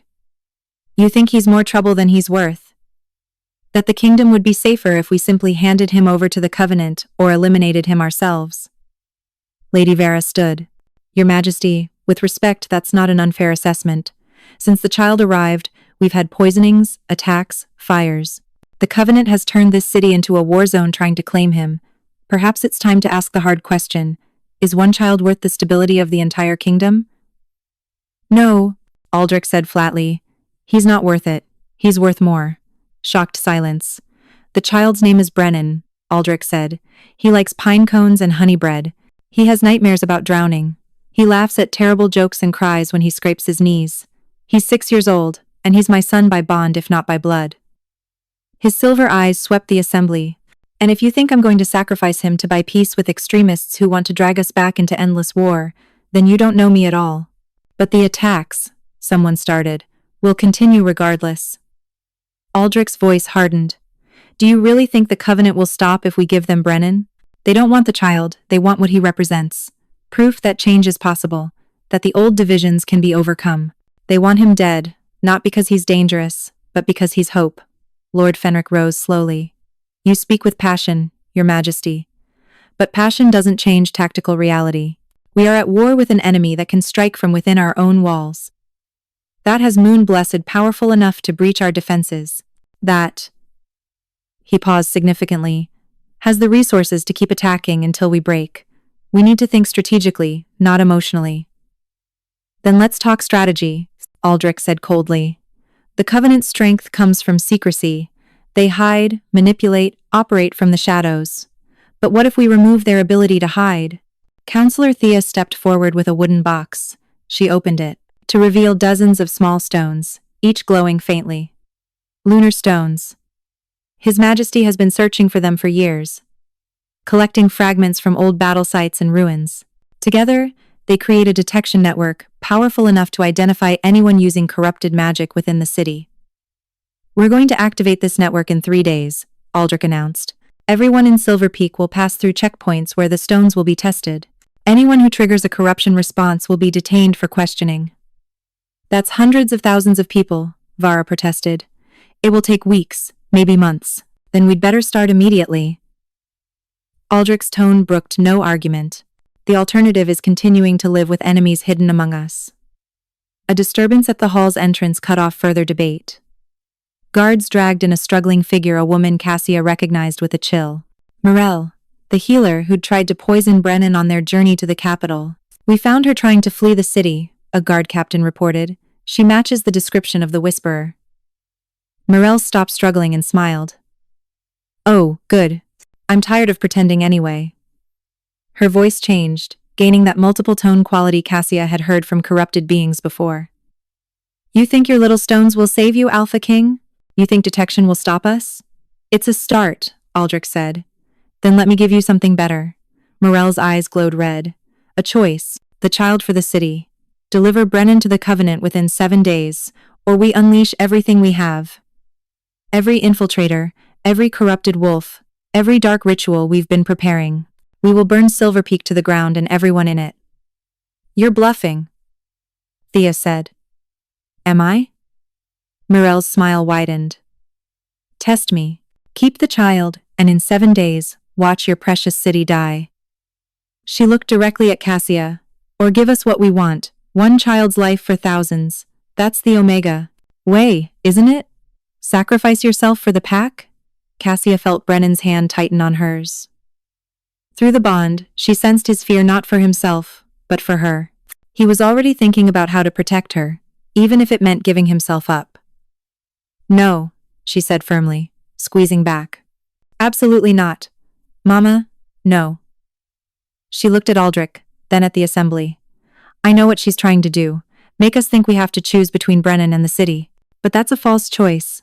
The Covenant doesn't want peace, they want chaos. They want us divided, afraid, willing to sacrifice our principles to feel safe. Pretty speech, Morel mocked. But empty. In 7 days, people will die because you're too selfish to give up one child. In 7 days, we'll be ready, Aldrich said. Guards, take her to the secure cells, separate from other prisoners, constant watch, no visitors. As Morel was dragged away, still laughing, the assembly erupted into arguments. Some supported Aldrich's defiance. Others insisted they should consider the Covenant's demands. The kingdom was fracturing before their eyes, exactly as the enemy wanted. Aldrich raised his hand for silence. I'm not asking for a vote. I'm telling you what we're going to do. We activate the detection network. We root out every Covenant infiltrator. We fortify our defenses. And we protect Brennan, because the moment we start sacrificing children to appease terrorists, we've already lost everything worth fighting for. And if they make good on their threat? Fenric demanded. If the city burns? Then it burns while we defend it, together. Aldrich's voice rang with absolute certainty. That's my decision as your Alpha King. Those who can't support it should leave now. No one moved. Whether from loyalty or fear or sheer momentum, the assembly held. But Cassia could see it in their faces, the doubt, the fear, the calculation. The Covenant had planted seeds of discord that would keep growing. 7 days wasn't much time to prepare for a war that might destroy everything. That night, unable to sleep, Cassia found herself on the palace's highest balcony, looking out over Silver Peak. The city glowed with lamplight, peaceful and beautiful, unaware of the deadline counting down. You should be resting. Aldrich's voice came from behind her. He joined her at the railing, both of them silent for a moment. I keep thinking about what Morel said, Cassia admitted. About the Omega Way. Sacrifice for the pack. And I wonder if she's right. If I'm being selfish, keeping Brennan when his life could buy peace. It wouldn't buy peace, just a temporary pause before the Covenant makes new demands. Aldrich's hand covered hers on the railing. You know that. Logically, yes, but emotionally. She struggled to find words. I'm terrified, Aldrich. Not of dying, but of being responsible for others' deaths. If the Covenant attacks and people die protecting Brennan, how do I live with that? The same way I live with every decision that costs lives, by remembering what we're fighting for. He turned to face her. The kingdom I'm building isn't perfect. It's messy and compromised and held together by hope and determination, but it's better than what came before. Better than endless war. Better than a world where children are killed for being born different. And if we lose? Then we lose trying to do the right thing. That has to count for something. His silver eyes held hers. Cassia, I need you to hear this. Whatever happens in 7 days, it's not your fault. It's not Brennan's fault. It's the Covenant's choice to wage war, not ours. She wanted to believe that. But the weight of potential lives lost sat heavy on her chest. There's something else, Aldrich said quietly. Something I should have told you before, but the timing never felt right. He pulled out a document from his jacket. It's an official adoption decree. Making Brennan my legal heir, with all rights and protections that entails. I had the scribes draw it up after the bond, but I wanted your permission before filing it. Cassia took the document with shaking hands. It was all there in formal legal language. Brennan claimed as crown prince, with Cassia named as his guardian mother, both elevated to royal status. This changes everything, she whispered. I know, that's why I'm asking, not telling. His expression was vulnerable in a way she'd never seen. I'm asking you to trust me with him, to let me be his father, not just in magic but in law, to stay here and help me raise him, help me build this kingdom into something he can be proud of. And if the Covenant wins, if they kill us all, then at least he'll die as a prince instead of a hunted child. At least we'll have tried. Aldrich's hand cupped her cheek gently. I can't promise safety. I can't promise easy. but I can promise I'll fight for him for both of you with everything I have. Cassia looked at this impossible alpha who'd bound himself to her son, who'd faced death for them, who was offering not just protection but family. 7 days. 7 days until everything either came together or fell apart. Yes, she said, I trust you. His relief was palpable through the bond. He pulled her into an embrace that felt like coming home, and they stood there in the moonlight, drawing strength from each other for the battle ahead. 7 days, the countdown had begun. The first 3 days were a blur of frantic preparation. The Lunar Stone Detection Network went live at every city entrance, creating checkpoints where wolves were screened for corruption. It caught 17 Covenant infiltrators in the first day alone, far more than anyone had expected. The city was riddled with traitors. Aldrich had them interrogated thoroughly. Some broke, providing information about Covenant cells and planned attacks. Others died before they could talk. Poison capsules hidden in their teeth. But each captured infiltrator was one less enemy walking their streets. Meanwhile, Captain Oren trained the palace guard in anti-corruption protocols. Silas worked with other Moonblessed to create protective wards. Thea organized civilian evacuation plans for vulnerable populations. Everyone had a role to play, except Cassia. She wasn't a fighter, wasn't a strategist, wasn't politically connected. She was just an Omega mother trying to keep her sons safe while the world prepared for war around them. She felt useless, helpless, watching others take action while she could only wait. On the 4th day, Brennan found her crying in their quarters. Mama, why sad? He climbed into her lap, his small hands wiping her tears. I'm scared, little Ember. Scared I can't protect you. Scared I'm not strong enough for what's coming. But Papa will help. Such simple faith in his child's voice. And you're strong. You kept me safe for forever. 7 years, not forever. Felt like forever. He pressed his forehead against hers, and she felt a pulse of warmth, his convergence power, gentle and controlled for once.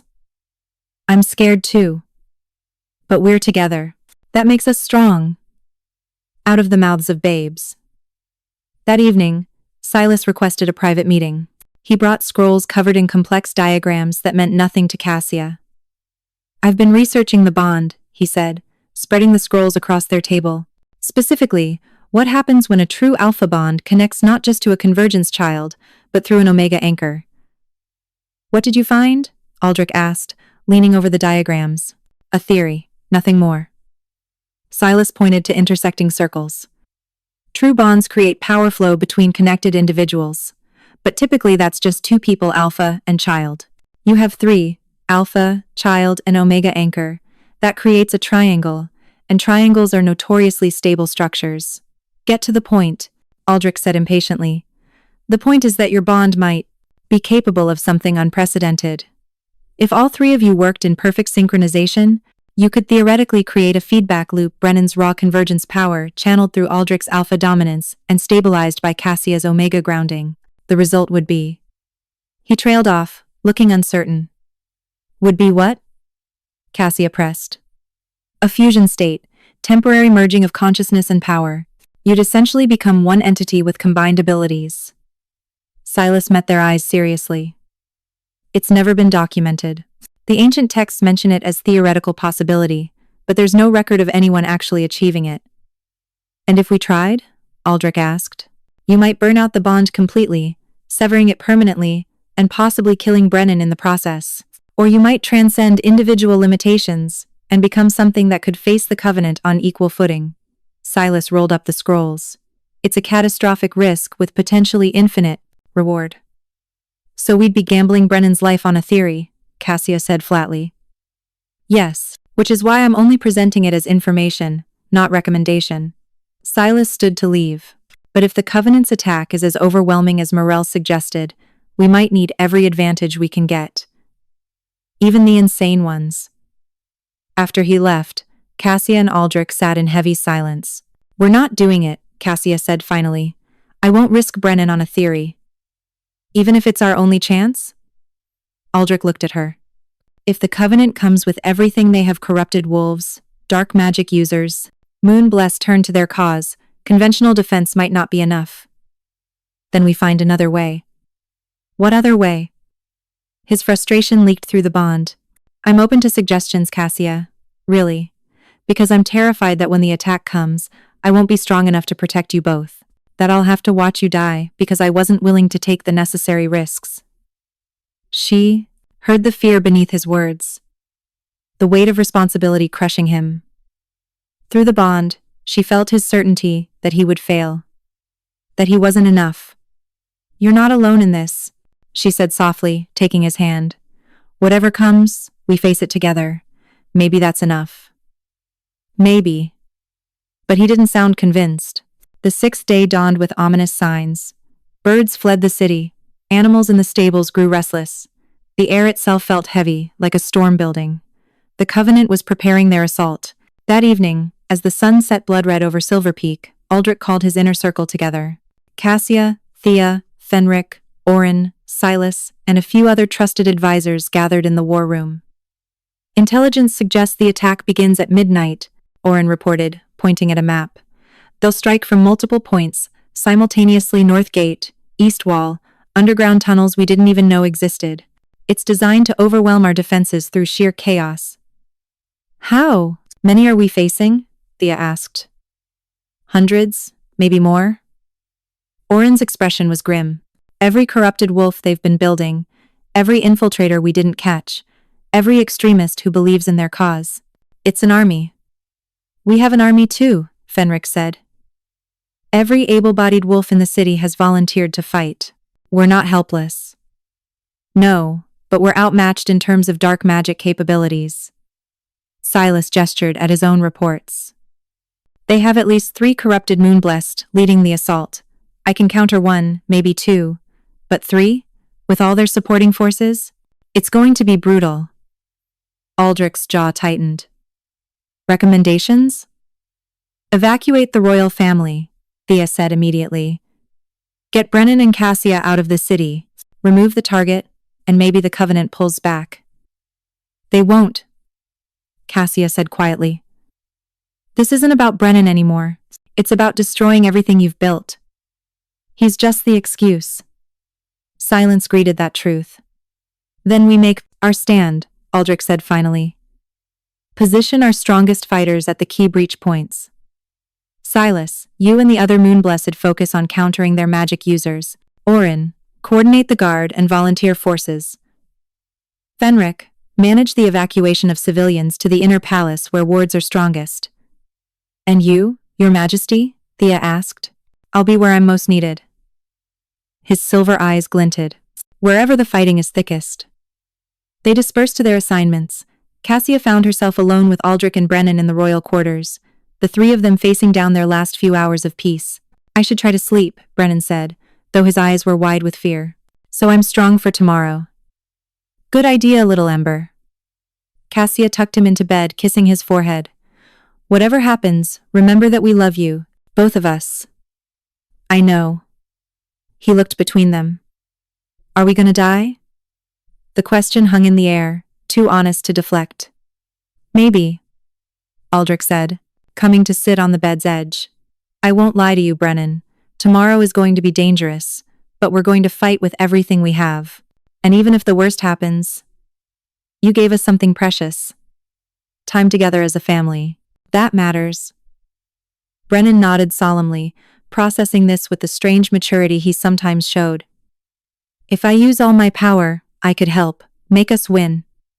No, Cassia said immediately. You're 6 years old, it's not your job to save us. But I'm Convergence. That's what I'm for, right? To unite or destroy. His mismatched eyes shimmered with tears. Maybe I'm supposed to destroy the bad wolves. Or maybe you're supposed to grow up and become whoever you want to be, Aldrich said gently. Not a weapon, not a prophecy. Just Brennan. After he finally drifted to sleep, Cassia and Aldrich remained sitting on opposite sides of the bed, watching him breathe. Silas's theory, Aldrich said quietly. The fusion state. No. Hear me out. He looked at her across their son's sleeping form. Not as a first resort, but if things go catastrophically wrong, if we're losing and there's no other option. You want permission to risk his life as a last resort. I want us to agree that if it comes down to him dying anyway, in the Covenant's hands versus trying something that might save him, we take the chance. His voice was raw. I can't watch him be taken, Cassia. I can't. She understood the desperation, felt it mirrored in her own chest. But making that choice, agreeing to potentially burn out the bond and kill him themselves. Only if there's no other option, she said finally. Only if we're already lost. Agreed. They spent the remaining hours in preparation, checking weapons, reviewing plans, saying goodbyes they hoped wouldn't be final. And when midnight came, they stood together on the palace walls, watching the Covenant army emerge from darkness like a nightmare made flesh. Hundreds of corrupted wolves, their eyes glowing red, moving in perfect synchronization. Behind them, figures in dark robes that could only be corrupted moon-blessed. And at the center, riding a massive wolf that looked more demon than animal, was a figure in elaborate armor. The Covenant's true leader, Aldrich breathed. They've been hiding all along. The armored figure removed their helmet, revealing a face Cassia recognized with cold shock. Lady Vera. Hello, Your Majesty. Vara's voice carried across the distance, amplified by magic. Surprised? You shouldn't be. I've been planning this for years, just waiting for the right moment. Thank you for providing the perfect catalyst by binding yourself to the Convergence child. You were on my council, Aldrich said, his alpha command making the words thunder. You swore oaths of loyalty. I swore to preserve our kind from threats. You became that threat the moment you chose change over tradition. Vara smiled coldly. Last chance. Send out the child. And we'll make his death quick. Keep him, and everyone you love dies slowly. Aldrich's response was to shift fully into his alpha form and howl a challenge that echoed across the city. Around him, hundreds of loyal wolves howled back, ready to defend their king and kingdom. The Covenant army charged. And the battle for Silver Peak began. The fighting was brutal, chaotic, exactly as savage as Cassia had feared. She'd left Brennan in the most protected chamber of the palace, guarded by Orin and 20 of the most trusted soldiers. Then she'd done something that surprised even herself. She'd picked up a weapon and joined the defense, not the front lines. She wasn't suicidal, but the palace walls, where corrupted wolves were trying to breach. Where her Omega speed and agility could make a difference. She fought alongside guards and volunteers, all of them desperately holding their positions while the real powers clashed below. Aldrich was magnificent in his fury. His alpha form tore through corrupted wolves like paper, his dominance so overwhelming that some enemies simply fled rather than face him. But there were so many, and he couldn't be everywhere at once. Silas dueled one of the corrupted moon-blessed, light and darkness clashing in explosions that shook buildings. 2 other corrupted moon-blessed wreaked havoc elsewhere in the city, one controlling fire, the other turning the ground itself into weapons. And Vara commanded it all, directing forces with military precision, exploiting every weakness in their defense. By hour 2, they were losing. Casualties mounted, the North Gate fell, fires spread through multiple districts. The volunteer forces that had seemed so numerous were being overwhelmed by the Covenant's corrupted army. Cassia felt it through the bond Aldrich's growing desperation as he realized they couldn't hold. She saw it in the faces of defenders around her, hope dying as they understood they were going to lose. Then Brennan's scream cut through the chaos. She knew that scream, knew what it meant. Terror so profound it bypassed conscious thought and triggered pure convergence response. She abandoned her position and ran, taking stairs 3 at a time, following the bond that pulled her toward her son. She burst into his chamber to find Carnage guards dead or dying, and standing over Brennan with a blade raised was someone wearing Orin's face. The Whisperer, the real one. They'd been disguised as the guard captain all along. Step away from my son, Cassia snarled. The Whisperer smiled with Orin's face. Or what, Omega? You'll die valiantly? How touching. They pressed the blade against Brennan's throat. The boy comes with me, or he dies here. Choose. Through the bond, Cassia felt Aldrich racing toward them, but he was too far away. Felt Brennan's terror and pain. Felt the moment crystallizing into impossible choice. She remembered Silas's theory. The fusion state. The catastrophic risk. Aldrich. She thought desperately through the bond. I need you, now, Together, she felt his understanding, his horror, his immediate agreement. Through the bond, power began to flow not just between 2 points, but 3, triangular, stable, building. What are you doing? The Whisperer's eyes widened as they sensed the power building. Something stupid, Cassia said. She grabbed Brennan, pulling him against her even as the blade cut her shoulder. Through the blood and pain, she held on, completing the circuit. Now. Aldrich crashed through the door in human form, tackling the Whisperer away from them. In that split second, all 3 of their minds merged. The fusion hit like lightning. Cassia felt herself dissolving, expanding, becoming more. She was still herself, but also Aldrich's strength and certainty, also Brennan's raw power and innocence. 3 minds, 3 souls, 3 sets of abilities, all flowing together into something unprecedented. They stood as one being with 3 bodies, a collective consciousness that saw through all their eyes simultaneously, thought with all their minds at once. Brennan's convergence power flowed through Aldrich's alpha dominance and stabilized through Cassia's omega grounding, creating a perfect circuit of balanced energy. The Whisperer scrambled backward. Impossible. The text said fusion would kill you. We are not bound by what texts say. 3 voices spoke in perfect harmony. We are family. They moved as one. Brennan's power surged outward in controlled waves instead of chaotic bursts. Aldrich's alpha dominance shaped it into precise strikes. Cassia's omega nature prevented it from consuming them. The Whisperer tried to flee, tried to shift, tried to manipulate their minds, but the fusion consciousness saw through every deception, countered every move. In moments, the Whisperer lay defeated, their disguise failing to reveal a wolf Cassia didn't recognize. But there was no time to interrogate. Through their shared awareness, they felt the battle outside turning catastrophic. The city, Brennan's thoughts echoed through their merged mind. We have to save everyone. Together, Aldrich's certainty added. We end this now. They moved through the palace as one entity in 3 bodies, perfectly synchronized. Guards and servants pressed against walls in awe and terror as they passed the Alpha King, the Omega Guardian, and the Convergence Child moving in impossible unison, power radiating from them like visible light. They emerged onto the main battlefield, where Vara was moments away from killing Fenric.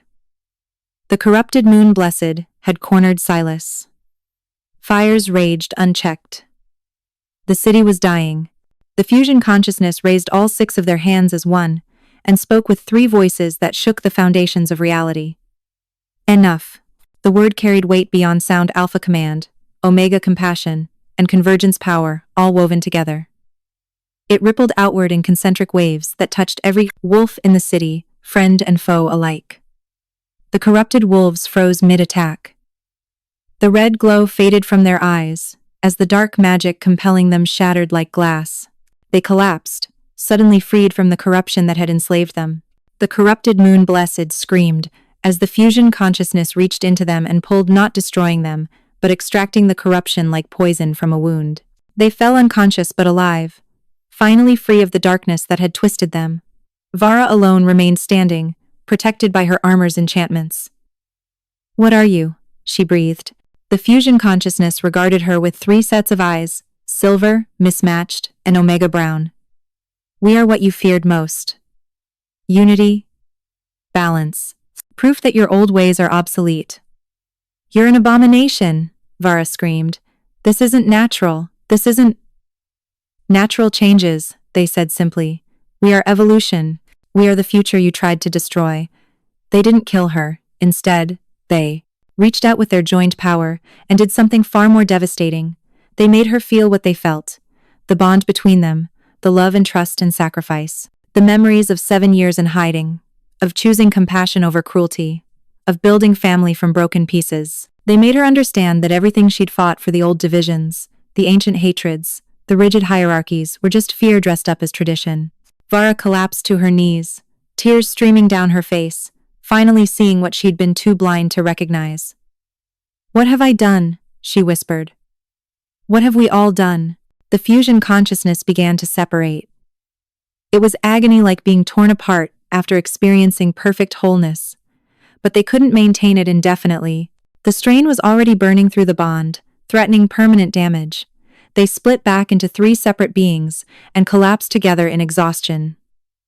Cassia found herself on her knees, gasping, with Brennan in her arms and Aldrich's hand gripping hers like a lifeline. Through their individual eyes now, they saw the aftermath. The battle was over. The corrupted wolves were freed and confused but alive. The moon-blessed were unconscious but healing. The Covenant forces, those not enslaved by corruption, had surrendered or fled when they saw their leaders defeated. Vara knelt where they'd left her, broken not by violence but by forced empathy. "Did we win?" Brennan asked in his small, tired voice. "Yes, little Ember," Cassia whispered. "We won. But at what cost?" She could feel it in the bond, permanent changes from the fusion. They would never be quite separate again, never fully individual. Part of each of them would always exist in the others. Aldrich pulled them both into an embrace. "Whatever we've become," he said hoarsely, "we're still us, still family." Around them, the city began to stir. Defenders realizing they'd survived. Civilians emerging from shelter. Wolves.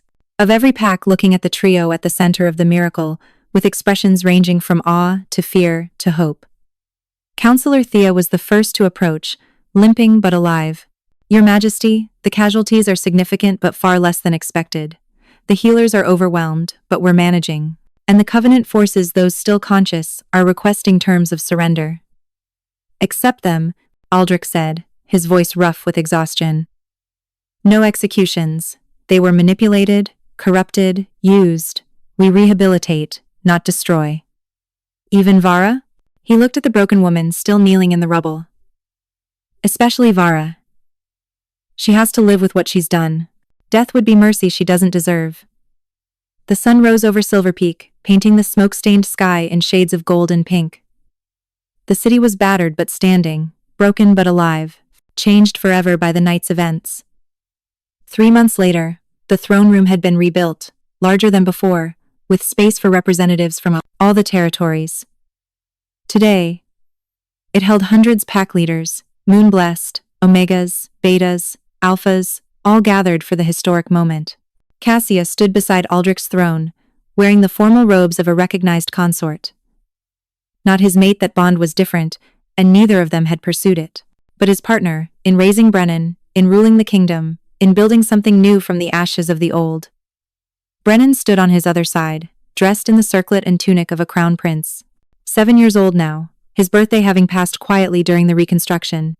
Growing fast, his convergence powers slowly coming under control with Silas's patient teaching.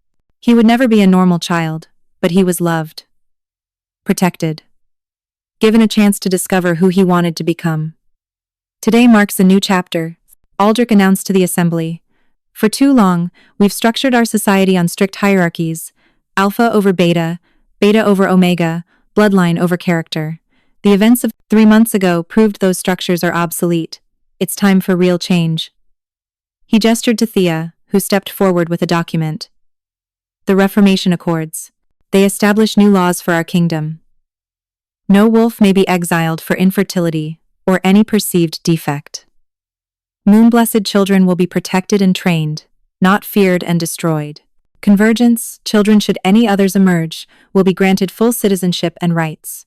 And most importantly, position in society will be earned through merit and character, not determined solely by birth status."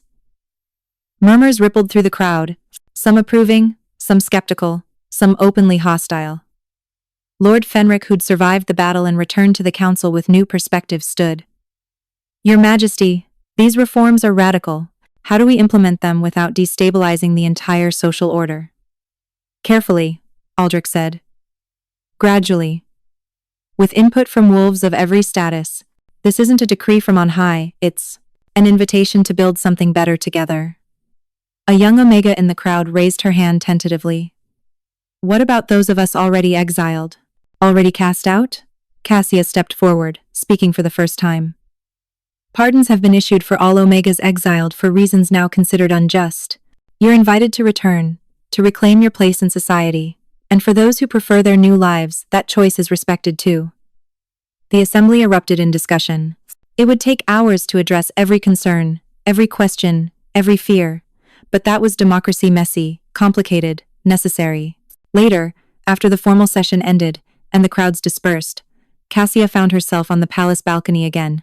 The city below was healing, new buildings rising where fire had destroyed old ones, wolves of different packs working side by side in reconstruction efforts, children playing in streets without fear. "Copper for your thoughts," Aldrich said, joining her with 2 cups of wine. "Just thinking how far we've come. A year ago, I was hiding in the woods, terrified of being discovered. Now I'm helping write laws that will reshape our entire society." She accepted the wine with a smile. "It's surreal. You've earned this. Earned respect. Earned position." He clinked his cup against hers. "And Brennan? Making friends with some of the children in the city. Silas says his training is progressing well. He's learning control." She paused. "Do you ever regret it? The bond, the fusion, everything we've become?" "Every day," Aldrich admitted. "Not because I wish it hadn't happened, but because of how much it cost. The wolves we lost in the battle, the permanent changes to our bond, the way I can never fully separate my thoughts from yours and Brennan's anymore." "But?" She heard the unspoken word. "But I wouldn't change it. Because the alternative was losing you both. Losing the kingdom. Losing hope itself." His silver eyes met hers. "We're building something unprecedented here, Cassia. A society where Brennan can grow up free. Where other outcasts can find home. Where being different isn't a death sentence. And if we fail? Then we fail trying to do the right thing." He echoed his words from months ago. "That has to count for something." Brennan burst onto the balcony, his mismatched eyes bright with excitement. "Mama, Papa, Silas says I can try advanced training tomorrow. And I made a new friend, her name is Alara, and she's Omega, but she can do this cool thing with plants and—" "Breathe, little Ember," Cassia laughed, pulling him into a hug. "Tell us everything, but slowly." As Brennan launched into an excited explanation of his day, Cassia caught Aldrich's eye over their son's head. They shared a look of perfect understanding. This was what they'd fought for. Not grand destinies or prophecies or political power. Just this. A child excited about his day, telling his parents about new friends and tomorrow's lessons, growing up, safe and loved in a world that was slowly learning to accept difference instead of destroy it. The reformation would take years, maybe generations. There would be setbacks, resistance, failures. Vara was in secured rehabilitation, undergoing treatment for the trauma that had led her down such a dark path. Other Covenant remnants still lurked in shadows, though greatly weakened.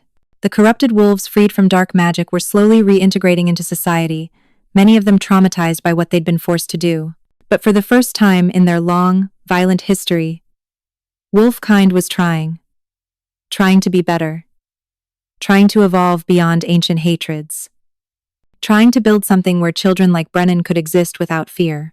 And at the center of it all stood an exiled Omega who'd refused to abandon a child, an Alpha King who'd chosen compassion over tradition, and a Convergence child who'd proven that unity was stronger than division.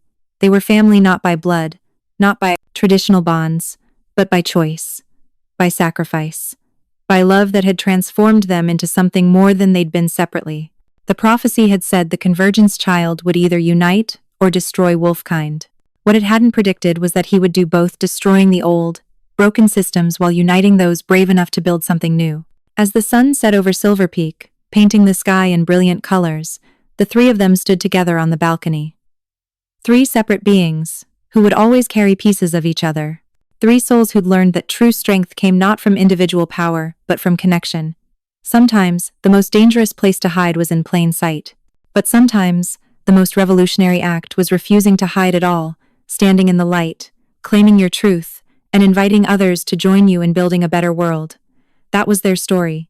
Not perfect, not finished, but theirs. And it was enough.